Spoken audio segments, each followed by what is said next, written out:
So the first thing we want to do is we want to talk about, again, independent and dependent variables. So we've already talked about this when we looked at the calculator.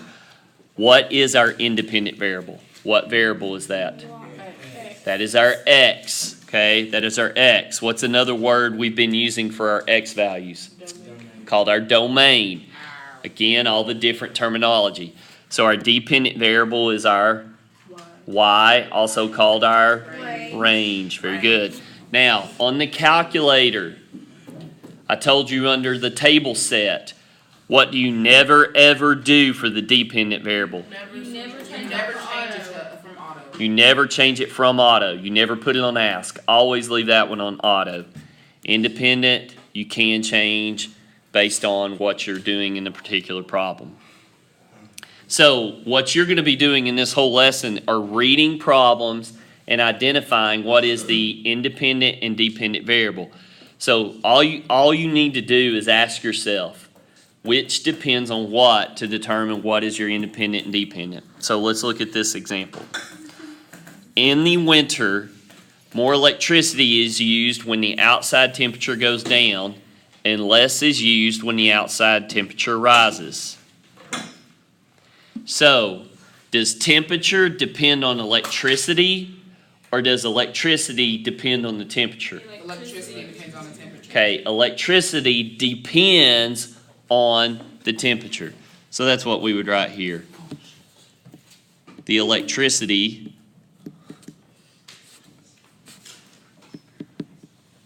depends on the temperature. Now, when we say electricity, we're talking about the amount of electricity being used.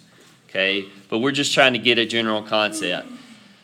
Nobody's going to stand over you and ask that question. That's what you're going to have to be able to do on your own to determine what is dependent and what is independent. So in this particular case, what is our dependent item here? Electricity depends. That is our dependent variable. Okay, that's electricity. So our independent is our temperature.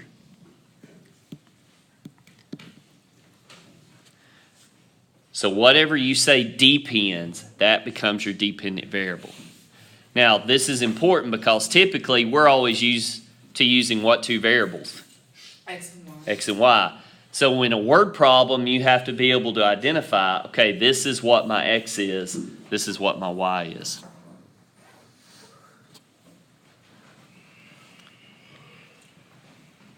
Okay, so let's look at the next example. The cost of shipping a package is based on its weight. So does cost depend on weight, or does weight depend on cost? Wait, say that again. Cost. The cost depends on the weight of the package. Now again, this is what you're going to have to be able to do on your own. So our dependent here is cost, and our independent is weight.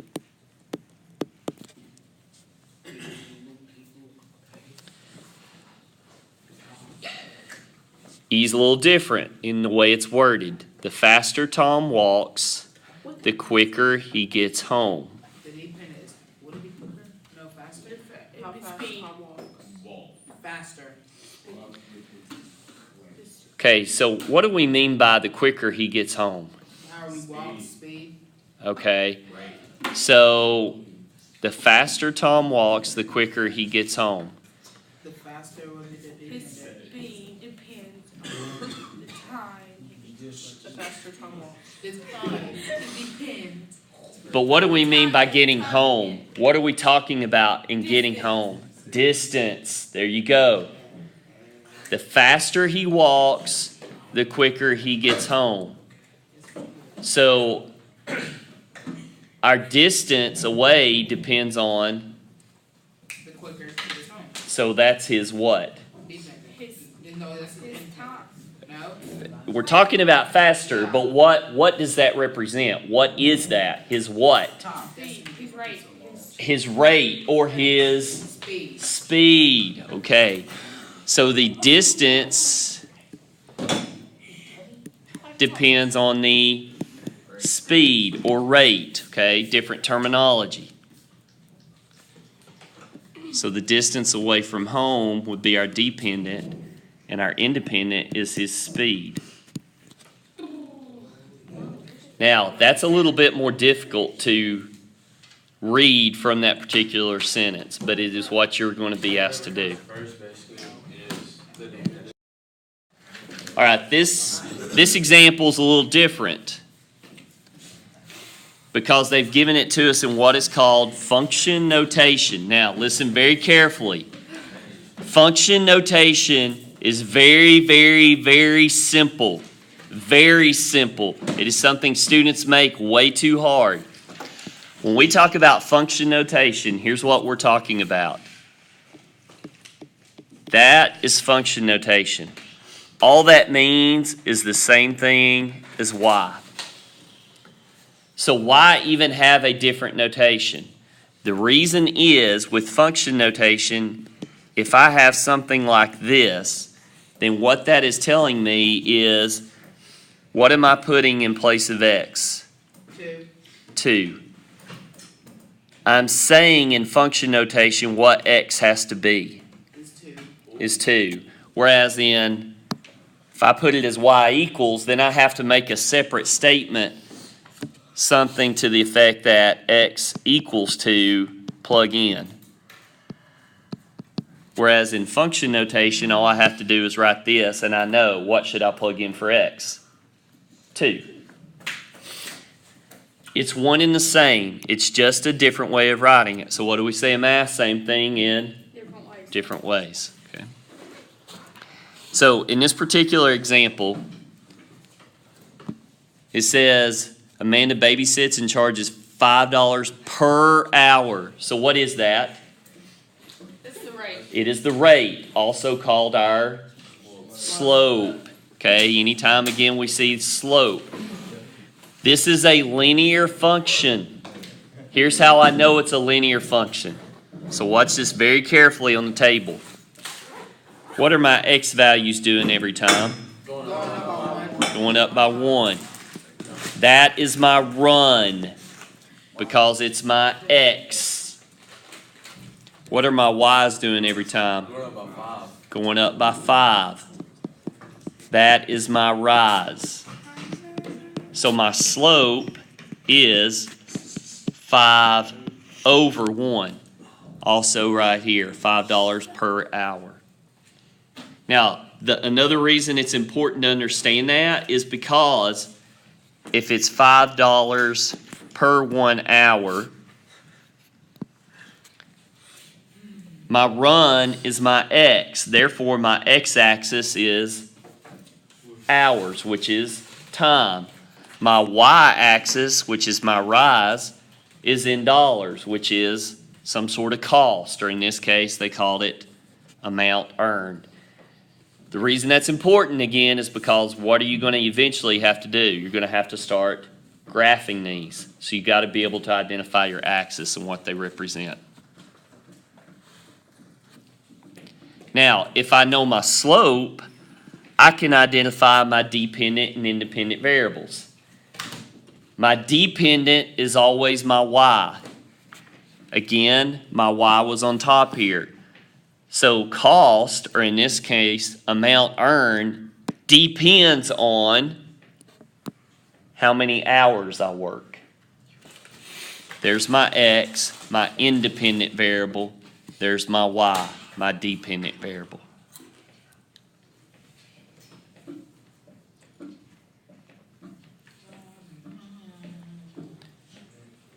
So, function rule. When it says function rule, all it's saying is, what are the different ways to write this? Okay?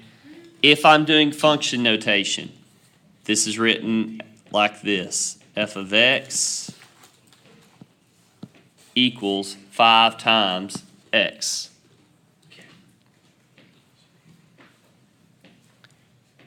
That is my function rule. It's the same as writing that right there. Just a different way of looking at it.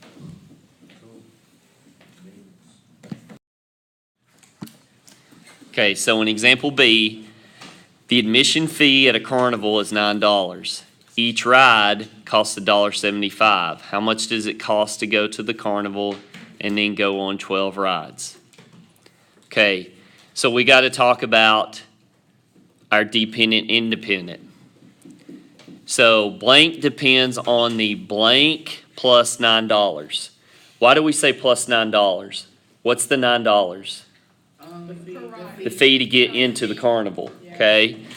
We have to pay that just to get in. Then what do we do?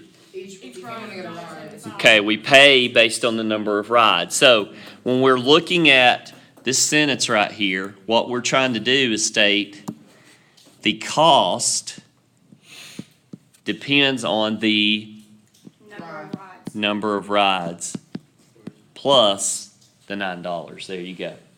Okay?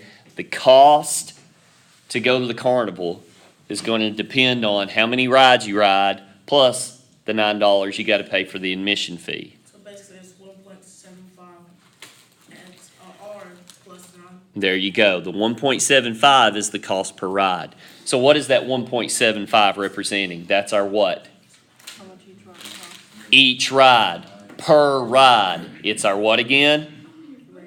Our rate or our slope. So we're always going back to this basic equation, slope-intercept. Okay? That's what we're always going back to. What is our B here, our y-intercept, or our starting point, or our initial value? It's 9, because it cost us right off the bat, right at the start, how much? $9 to get in, okay?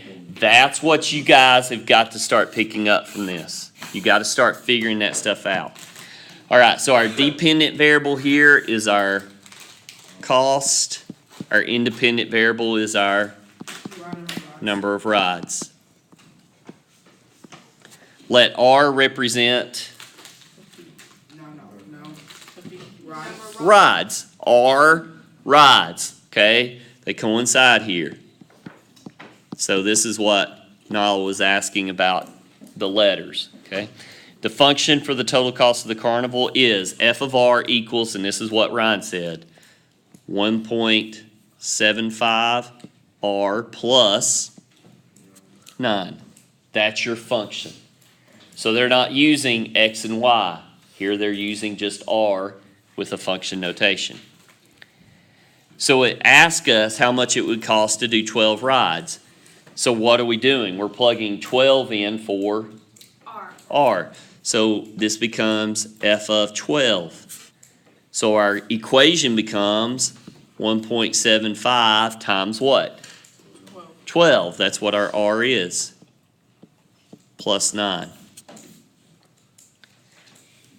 So f of 12. Now you just do your calculator. Okay, so again, you can either type it in all at once on your calculator, or you could put that in y equals as a function and go to your table and look at your table. What's it come out to? $30.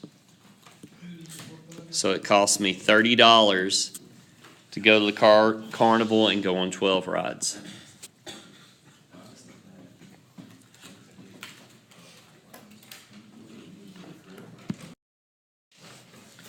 Okay, so we read the problem again.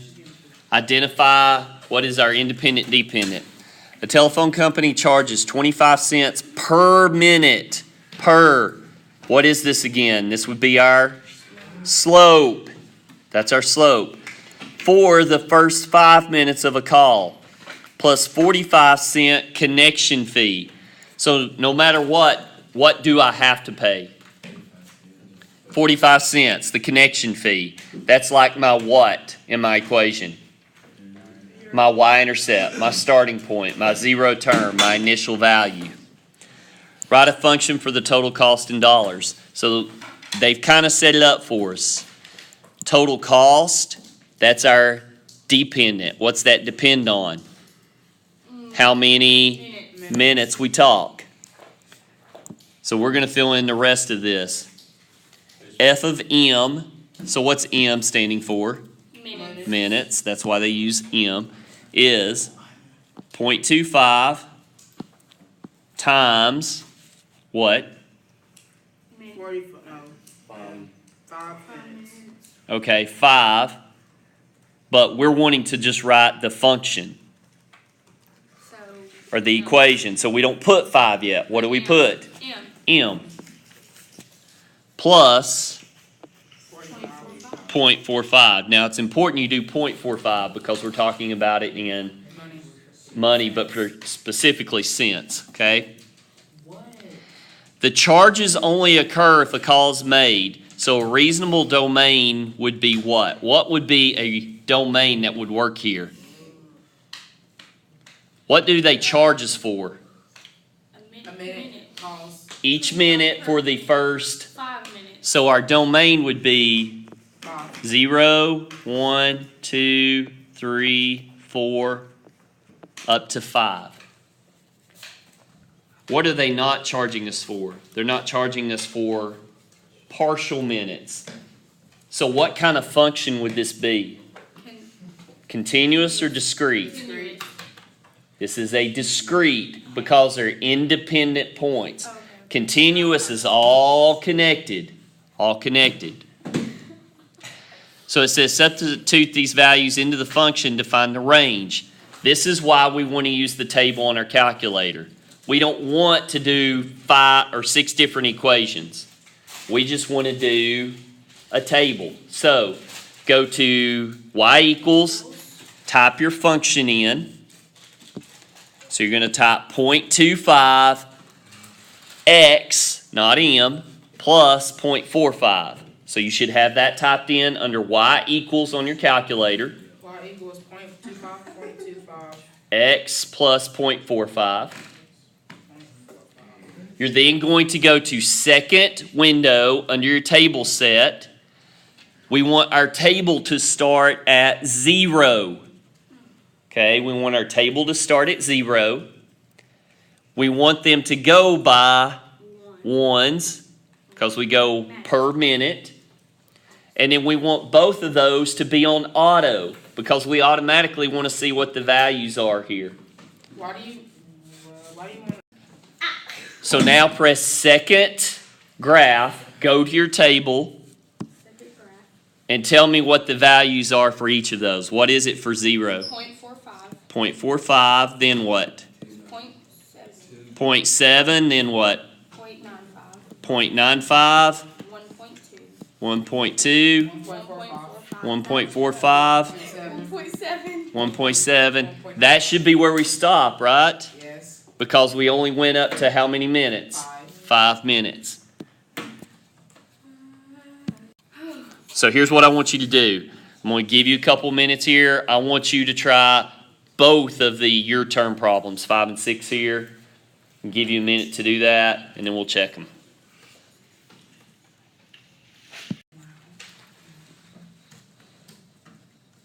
Okay, so we're going to check these. This is what you should have right here. So again, if you are not practicing these, I can go ahead and tell you right now, you will absolutely positively fail this quiz on Tuesday. If all you're doing is copying down answers, you will positively fail this quiz on Tuesday. There's no questions asked. Because there is no way to get better at this without just trying it. If you're not taking notes tomorrow on the stuff, I can just tell you, you've got to practice this. It's not something you're just going to be able to do all of a sudden, just magically. It's not going to happen. Again, we are always referring back to a basic equation or function. Y equals mx plus b. We're just using function notation. We're not using the variable x all the time. Okay? In this particular case, the temperature early in the morning is 17 degrees Celsius. That is my starting temperature, my starting point, my y-intercept right there. It increases. Increases is important. Increase means it has what kind of slope? Positive. Positive. Increases by 2 degrees Celsius, so that is a positive 2. If it said it decreased, then that would be a negative. Because it is temperature, temperature is something that can be negative. So you could be graphing in the negatives. In this particular case, we're not because we're increasing. Then it says for the next 5 hours. So our domain is from 0 to 5 because we're going for 5 hours. All I did was I went to the calculator. I put not f of h, but I went to y equals 2x plus 17. That's what I put in the calculator for my equation. Then I go to my table set. I started at 0, and then look at my table, and there are all my y values or my range values. Second example, same thing. Difference. Takumi earns $8.50 per hour proofreading advertisements at a local newspaper. There is no starting value. He just earns $8.50 per hour. So your starting value here would be 0, which is why there's no plus anything here.